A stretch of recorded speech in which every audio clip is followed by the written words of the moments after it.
Okay, real quick. If you only care about my opinion of whether I would play Shadow Warrior or Dual Blade, skip to this part of the video right now. So, you want to know about Shadow Warrior versus DB. I'm here to try to inform you about my experience with these classes. And to do that, we'll be breaking it down into two major categories: mobbing and bossing. Again, this is based on my experience, as with anyone's opinion on the internet, take it with a grain of salt and consider the context. I have a Genesis dagger, and I play on reboot. This video is most effective if you are already familiar with the skills that both classes possess. Let's talk about Shadow's mobbing and its perks. The class is incredibly flexible with its kit, offering multiple movement options, strong area of effects, as well as simple gameplay. The mobbing gameplay consists of using Cruel Stab and using Meso Explosion immediately after. The projectiles from Meso Explosion helps cover platforms above you, as from experience, they seem to be coded to prioritize mobs above you rather than below. Dark Flare is incredibly useful, as it is usually placed in an area of the map that is too troublesome to clear. Shadow Veil, another large summon AoE, completely destroys a portion of the map for the next 12 seconds. Combining these powerful mobbing tools with Shadow's Shadow Assault, you can easily adjust the majority of map layouts. Although in these clips I am mainly one or two shotting mobs with my Meso Explosion, Shadower is still an incredibly strong mobber, barring your Cruel Stab at the very least can one-shot. I'm also aware that in the majority of these clips, I'm using a Vac Pet, also known as a Magnet Pet, and are officially called Petite Luna Pets. What pet you have does not change the fact that the class is incredibly efficient at clearing maps, but don't be discouraged, because Shadow Assault is very useful when it comes to looting platforms that are not pet friendly. Pets have a leash range, and when you exceed that threshold, they are forcibly teleported on top of your character as soon as you touch the ground. With this knowledge, you can use Shadow Assault to break past the threshold and manipulate your pet's location to loot those pesky platforms. Shadower also has the Meso Mastery passive, which essentially means you are always gaining an additional 20% Meso that is not affected by the multipliers from equipment and coupons.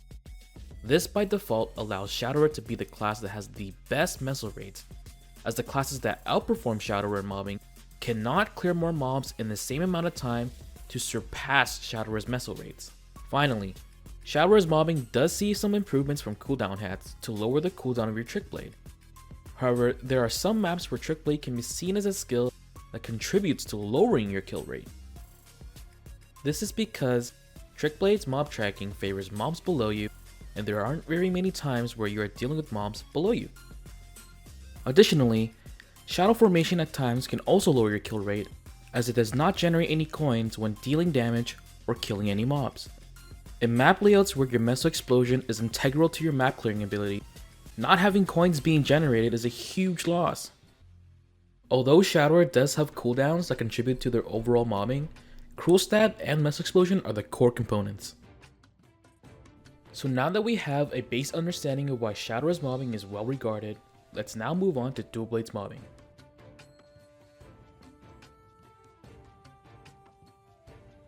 Dual Blade's mobbing is heavily tied to their cooldowns. Blades of Destiny, Haunted Edge, and Blade Tornado are your short CD V skills that devastate the maps that you train at. While these skills are on cooldown, you'll mainly be using Blade Fury and Blade Ascension in the meantime. With this heavy focus on cooldowns, it's a no-brainer for Dual Blade mains to try to acquire the highest possible cooldown hat that they can get. Having a level 200 Mercedes for the 5% CDR and a -5 cooldown hat as a Dual Blade allows you to always have your Blades of Destiny off cooldown when the next wave of monsters spawns, assuming no totem. Trying to acquire a -5 cooldown hat in Reboot is incredibly difficult and not realistic to aim for. Most people settle for -2 as it provides a decent amount of quality of life for bossing and mobbing. Every bit of cooldown that you can get affects your mobbing greatly, as it can even open up new rotations. For Dual Blade's mobbing to excel, there are two requirements. 1. Blades of Destiny must clear majority of the map. This allows you to rotate your other V skills for the remainder of the monsters. And 2. High mob density. As long as these two requirements are fulfilled, the size of the map is usually irrelevant. To make the most out of Dual Blade's kit, incorporating Bloody Storm and Blade Ascension into your rotation has potential to improve your rates. Using Bloody Storm allows you to have more control of your Haunted Edge procs. Just like how Shadower has breakpoints in which its mobbing improves with one-shotting Missile Explosion, Dual Blade's breakpoints come from higher cooldown reduction and one-shotting with Bloody Storm and Blade Ascension. The last thing to talk about is what I like to call the double wave clear. The double wave clear is when you clear the existing mobs on the map and the next respawn of the mobs with one cast of Blades of Destiny. This is only useful with spawn enhancers like totems and requires a lot of practice and attention. I only have one clip from myself to showcase this technique, and I was still in the process of learning its timing. This technique opens up a lot of map choices and adds a new level of depth to the class that wasn't there before. In theory, if you're able to execute this technique flawlessly, Dual Blade's kill rate would actually be insane. I personally could not put in the time to reap the rewards, but for those of you that are dedicated, this is your ticket to taking Dual Blade's mobbing to new heights. Now that we have a better understanding of both classes' mobbing potential, let me go over a quick summary of the classes once again. Shadower is very flexible with map choices and is not bound by cooldown hat. Its breakpoints for better mobbing comes from Missile Explosion reaching 1-shot or 2-shot. Its Missile passive makes it the king of Missile rates. And finally, having to push 2 skills constantly pushes some people away, but for what you're getting out of this class, it's well worth it. As for Dual Blade, Dual Blade's map choices are still limited to 2 requirements. 1. Blades of Destiny must clear majority of the map in order for you to rotate your other V skills. And 2. High mob density. Dual Blade's breakpoints come in the form of higher cooldown reduction and one-shotting with Bloody Storm and Blade Ascension. Players that can utilize the double wave clear technique can unlock the full potential of Dual Blade's mobbing, opening new rotations or even new maps. So which one is better? Shadower's mobbing is superior if you have the damage to 1-shot or 2-shot with Missile Explosion, as your kill rate and missile rates will be greater than Dual Blade's. However, in situations where Shadowers cannot one-shot with Cruel Stab, Dual Blade's Blades of Destiny and Blade Tornado hit like a truck and can train at harder maps much sooner than Shadower. This usually means it yields higher XP rates in favor of Dual Blade. Enough about mobbing, let's get into the nitty-gritty that is comparing the 2 dagger classes in bossing.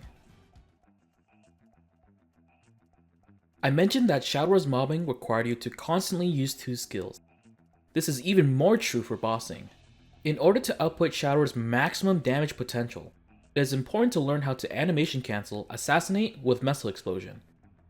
There is already a really well made guide by Chiseler on this topic, so I won't be explaining this here. There is a bit of a learning curve for this, and practice is the only way to succeed. The higher the mastery you have in Shadower, the closer you are to reaching Shadower's maximum damage potential. Your goal as a Shadower consists of 2 things. 1. Sticking to the boss as much as you can, and 2. Abusing the final damage bonus from Advanced Darksight utilizing skills like Shadow Veil, Smokescreen, and Shadow Walker. Sonic Blow is a V skill that spits out 210 lines of damage over the duration of 2.5 seconds.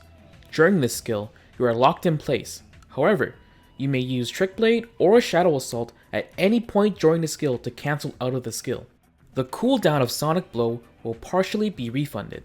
However, after a certain point in the animation, canceling it will not yield any cooldown refund. With this feature, you can salvage some situations and come out of it with a lesser punishment. Trick Blade is Shadower's only class iframe and has conditions that must be met in order to activate it.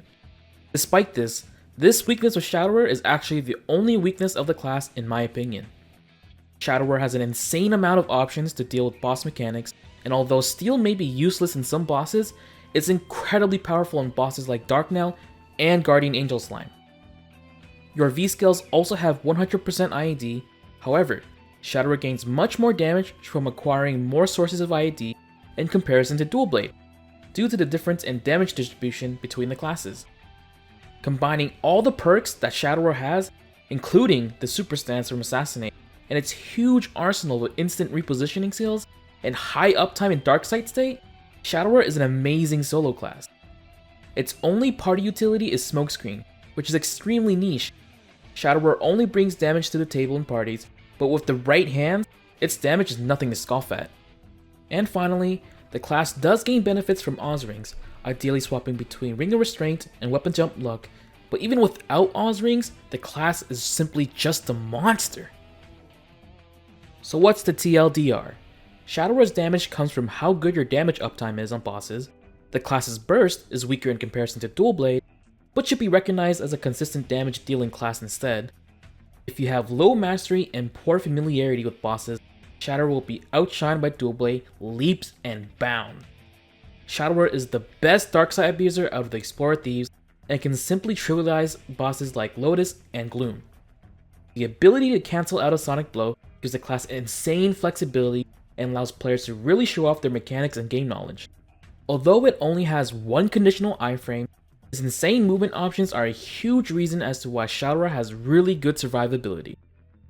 Now that we've covered Shadower's bossing, let's move on to Dual Blade.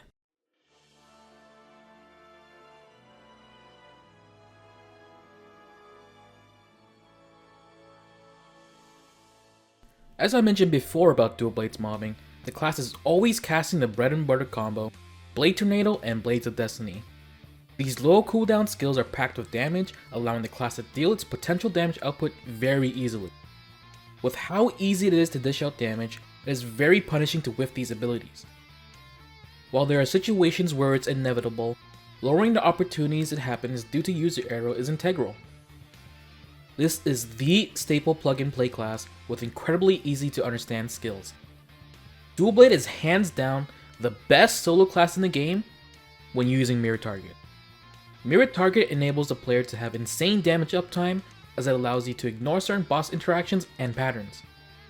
Unfortunately, in GMS Reboot, the presence of familiars breaks the skill's functionality and has been this way since the very introduction of the familiar system.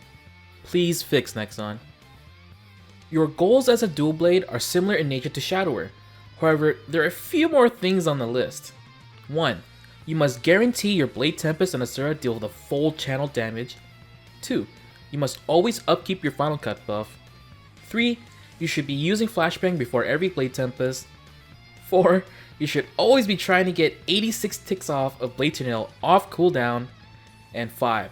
Stick to the boss as much as you can. Additionally, to squeeze out even more damage, enter Darkside before casting your Blade Tornado or Blades of Destiny. Although Blade Tempest allows you to move left and right at high speeds, you are still incredibly vulnerable to boss patterns and map hazards. With this in mind, many KMS players have adapted to playing on 100-second bind timers, essentially only using Blade Tempest and Asura when the boss is bound. This playstyle offers the most consistency and allows players to avoid scenarios where the boss is starting an attack pattern or simply vanishing from harm's way. With this in mind, Dual Blade benefits greatly from the 10-second Aeonian Rise iframe, allowing players to safely channel Blade Tempest and Asura. Just like Shadower, Dual Blade has 2 conditional iframes, although there are much less restrictions by comparison. Dual Blade does not have instant repositioning skills like Shadower, however, high mastery of Blade Ascension, Tornado Spin, and Flying Assaulter are still practical and functional. The combo system on Dual Blade has extreme levels of end lag and is not ideal to use. It has very niche, situational uses, and personally, I only use it in the first phase of Black Mage for some quick getaways. Dual Blade also has a 10% chance to recover 20% of your maximum health, and I'm almost certain that this passive does not have a cooldown. This class does not have a passive IED source. Instead, your skills have varying degrees of IED loaded into them, ranging from 20% all the way to 100%. This creates a weird dynamic of min-maxing other offensive stats, ultimately causing confusion for many players trying to figure out what is the optimal amount of IED. Despite these imperfections, Dual Blade is still a very solid class, and if at any point Nexon gives Dual Blade a sliver of the love they give for Explorer Mages, this class will easily take the #1 spot. Alright, so what's the TLDR for Dual Blade bossing? Well, for one, it is a very simple class and it is the staple plug-and-play champion. It is also the best class in the game if you use Mirror Target. It is very easy to get maximum efficiency on your V skills, However, there is a heavy reliance on binds and it's very punishing to lose out on damage for your Blade Tempest and Asura. The passive lifesteal procs are very strong and allows you to play extremely greedy, as any sticky situation can be avoided with Chains of Hell. High Mastery on Dual Blade does not yield as much potential damage gains in comparison to Shadower, but some things you can do upon reaching that level of mastery is playing White Aura in Phase 4 Black Mage. Oz Rings have a much larger impact on Dual Blade as it does have greater burst than Shadower. And one more thing, if you run CD Skip on Dual Blade, you're absolutely unkillable. With that being said, let's move on to the final conclusion of this video. So you finally made it to this part of the video. Congratulations and thank you for supporting me. Let's begin. I still consider myself an Explorer Thief main, meaning I enjoy playing Nightlord, Shadower, and Dual Blade. Because of this, it only makes sense for me to choose the Genesis Dagger, as it is equipable on 2 out of the 3 classes. You guys have seen me take advantage of job changing in the past, and I even went through extreme lengths of playing Nightlord for early Siren clears. Allow me to explain when I would play Shadower and when I would play Dual Blade. If my goal is to acquire as much Messels as possible on my main from using totems, it is an easy choice to make to play Shadower. I'm currently occupying Waste 3 in Hotel Arcus, as it yields me around 1 billion Messels an hour. By comparison, my Dual Blade makes around 800 mil an hour at Drive-In Theater 6. If my goal is to acquire as much XP as I can, I would be playing Dual Blade when Odium is released, as Dual Blade's mobbing can decimate mobs despite being below the Sacred Force requirements. So what about bossing? I've compared my clear times between the 2 classes already, and Shadower is only slightly faster for me. This could mean many things, such as my mastery of Shadower is not high enough to yield a much faster clear time yet, or simply too small of a sample size to determine anything at all. I am simply a Shadow right now, as it is a change of pace, and the freedom on this class is absolutely impressive. If Shadower is a bird in the sky, Dual Blade is a bird in a cage. Dual Blade's key down and channeled skills restrict your movement options, leaving you at times to just be a sitting duck. The instant teleport skills that Shadower has allows me to express my game knowledge, mechanics, and reaction time, whereas Dual Blade, it's mainly just playing greedy when iframes are up, and being more cautious when they are down. I will say, however, Shadower feels pretty bad to play in bosses like Siren. Being a Dual Blade in that boss is very nice, as your contribution to damage is sufficient with your V-skill combo. By the time Kalos is a reality in Reboot, I am definitely going to be a Dual Blade for that boss. The class is much better for progressing new bosses, as it offers a lot more accessible survivability, better burst damage because of party members, easy damage that you can deal on the fly when you're dealing with the overheat mechanic in that boss. Shadower's damage is heavily based around your assassinate cancels, and Kalos is a boss that simply will not allow you to stick to him, as you must manage the heat of the devices in that boss. So what does this all mean to you?